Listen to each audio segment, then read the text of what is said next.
दोस्तों एक लड़का होता है, उस लड़के की शादी एक बहुत ही खूबसूरत लड़की से हो जाती है। क्योंकि दोस्तों ये जो लड़का होता है, यह लड़का एक अच्छी गवर्नमेंट जॉब कर रहा होता है। दोस्तों इन दोनों का जो परिवार होता है एक बहुत ही खुशहाल तरीके से अच्छे तरीके से चल रहा होता है। लेकिन दोस्तों कहा जाता है जो पति पत्नी का रिश्ता होता है वह एक पवित्र रिश्ता होता है। जब इस रिश्ते में किसी तीसरे आदमी की एंट्री हो जाती है तो इस रिश्ते में या तो एक का कत्ल हो जाता है या तो इस रिश्ते में तलाक हो जाती है। दोस्तों इसी तरीके से इस कहानी में भी कुछ ऐसा ही होता है। कहानी में जाने से पहले चैनल को सब्सक्राइब कर लीजिए, वीडियो को लाइक कर दीजिए तथा बेल आइकन को दबा दीजिए, जिससे मेरा भी हौसला बढ़ता रहेगा और आपको वीडियो का नोटिफिकेशन मिलता रहेगा।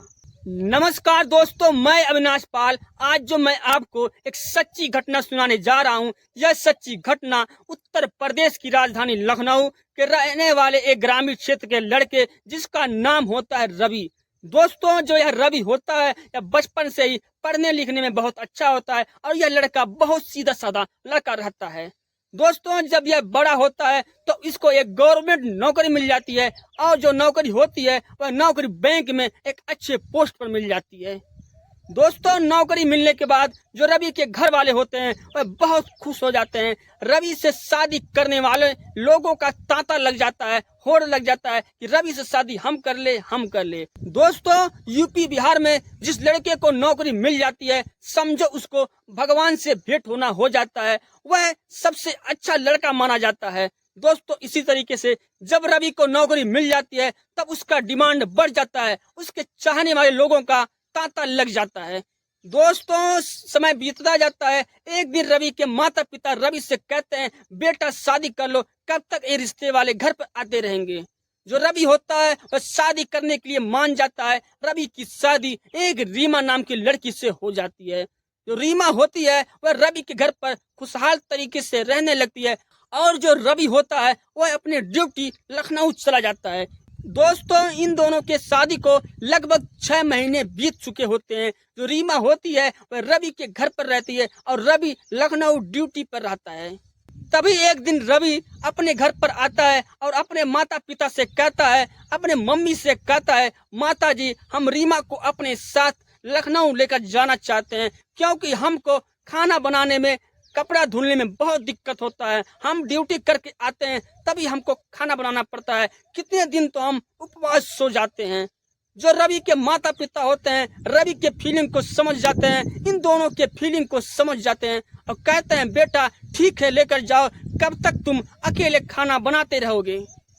दोस्तों जो रवि होता है वह रीमा को लेकर के लखनऊ शहर चला जाता है और यहीं पर एक अच्छा रूम लेता है। उसी रूम में दोनों रहने लगते हैं। जो रीमा होती है वह घर का सारा काम करती थी, खाना बनाती थी, कपड़ा धुलती थी और रवि जो होता था वह ड्यूटी चला जाया करता था। रवि का काम रहता था केवल ड्यूटी जाना और रीमा का काम रहता है घर का सारा काम करना। दोस्तों इन दोनों में सब कुछ ठीक ठाक चल रहा होता है। धीरे धीरे समय बीतता जाता है। जो रवि होता है थोड़ा बहुत पैसे इकट्ठा करके लखनऊ के शहर में ही एक बिल्डिंग में एक फ्लैट खरीद लेता है। दोस्तों फ्लैट खरीदने के बाद जो रवि होता है अपने पत्नी के साथ उस फ्लैट में जाकर के रहने लगता है। दोस्तों जब ये दोनों अपने घर में चले जाते हैं तो यह दोनों बहुत खुश रहा करते थे, क्योंकि वहां पर सुख सुविधाओं में किसी भी प्रकार की कोई कमी नहीं रहती थी। और जो रवि होता है वह अपने ड्यूटी चला जाया करता था और जो रीमा होती है वह घर का सारा काम किया करती थी और जो भी कुछ टाइम मिलता था उसमें वह टीवी देखा करती थी, फोन चलाया करती थी। दोस्तों तभी जो रवि होता है देखता है कि उसके सोसाइटी में एक दूध वाला सबके घर पर आकर दूध दिया करता है। तभी जो रवि होता है उस दूध वाले के पास जाता है जिसका नाम होता है रोशन, जिसकी उम्र होती है लगभग 22 साल। दोस्तों तभी रवि उस दूध वाले से कहता है रोशन तुम हमारे भी घर पर 1 लीटर दूध दे दिया करो। रोशन कहता है ठीक है साहब हम दे दिया करेंगे।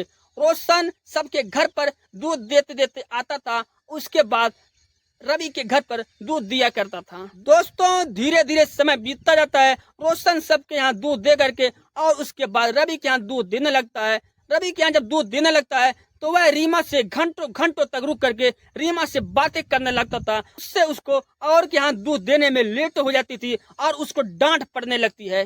दोस्तों उसके बाद जो रोशन होता है पहले सबके यहाँ दूध दे देता है, उसके बाद रीमा के घर पर आता है और रीमा के घर पर चाय नाश्ता करता है और घंटों घंटों तक रीमा से बात करता था और रीमा के साथ संबंध भी बनाने लगता है। दोस्तों अब इन दोनों का सिलसिला अब डेली का हो चुका होता है। रोशन डेली आता था, रीमा के घर पर दूध देता था, दूध देने के बाद रीमा के घर पर चाय नाश्ता करता था, रीमा के साथ संबंध बनाता था, उसके बाद ही जाता था। दोस्तों इस बात की भनक पूरे सोसाइटी वाले लोगों को लग जाती है। कहा जाता है कि प्यार छुपाए नहीं छुपता है, लेकिन दोस्तों कहा जाता है कि बुरा काम बहुत तेजी से फैलता है। इसी तरीके से उस सोसाइटी के सभी लोग जान रहे थे कि जो रीमा होती है और जो दूध वाला होता है, दूध वाला रीमा के घर पर घंटों घंटों तक रीमा के घर में रहता है। दोस्तों इसी प्रकार से इन लोगों का सिलसिला चलता रहता है। तभी दोस्तों रवि जब अपने ड्यूटी से अपने सोसाइटी में आता है, तभी उसी सोसाइटी का एक आदमी रवि से कहता है, रवि अगर तुम बुरा ना मानो तो हम तुमसे कुछ एक बात कहना चाहते हैं। रवि कहता है बताओ क्या बात है। तभी जो वह आदमी होता है रवि से कहता है, रवि जो दूध वाला रोशन है वह तुम्हारे जाने के बाद तुम्हारे घर में एक एक डेढ़ डेढ़ घंटे दो दो घंटे तक तुम्हारे घर में रहा करता है। जब रवि इस बात को सुनता है तो वह चौंक जाता है, उस बात की सच्चाई को पता करने की कोशिश करने लगता है।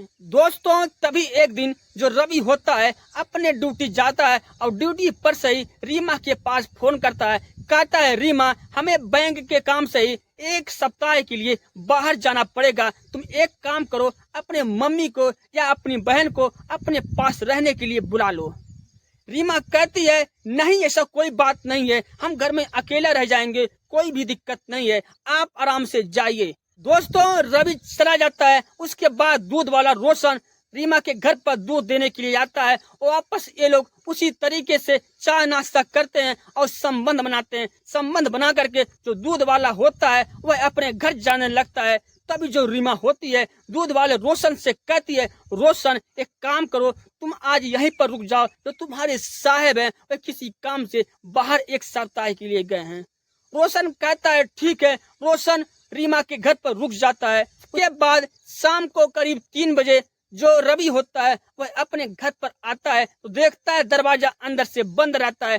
खिड़कियों के रास्ते से देखने की कोशिश करता है, जो देखता है तो उसके पैरों तलों से जमीन खिसक जाती है। वह देखता है कि रीमा नग्न अवस्था में रोशन के साथ शारीरिक संबंध बना रही है। जब वह इतना देखता है तो चौंक जाता है, उसका खून खौलने लगता है, लेकिन वह कुछ बोलता नहीं है। आता है दरवाजे के पास, दरवाजे को ठोंकता है। जो रीमा होती है वह दरवाजे को आकर के खोलती है। जब वह रवि को देखती है तो वह आश्चर्यचकित हो जाती है, सोच में पड़ जाती है, डरने लगती है। लेकिन दोस्तों जो रोशन होता है वह उसी घर में ही बेड के नीचे छुप जाता है। रवि चुपचाप घर में आता है, रीमा से कहता है रीमा चाय बनाओ। रीमा चाय बनाने लगती है। रवि रीमा से कहता है रीमा चाय 3 कप बनाना। रीमा सोचने लगती है कि रोज 2 कप बनाने के लिए कहते थे, आज 3 कप क्यों बनाने के लिए बोल रहे हैं। उसके बाद रीमा चाय लेकर के रवि को आती है। रीमा कहती है आप चाय 3 कप क्यों बनवाए हैं, रोज 2 ही कप बनवाते थे। तभी जो रवि होता है कहता है जो एक बेड के नीचे रोशन है 1 कप उसके लिए। तभी रवि कहता है रोशन हम तुमको देख चुके हैं, तुम बेड से निकल करके बाहर आ जाओ और चाय पी लो। रोशन डरने लगता है, कांपने लगता है। जो उसकी पत्नी होती है रीमा वह भी डरने लगती है, सोचती है अब हम दोनों का क्या होगा।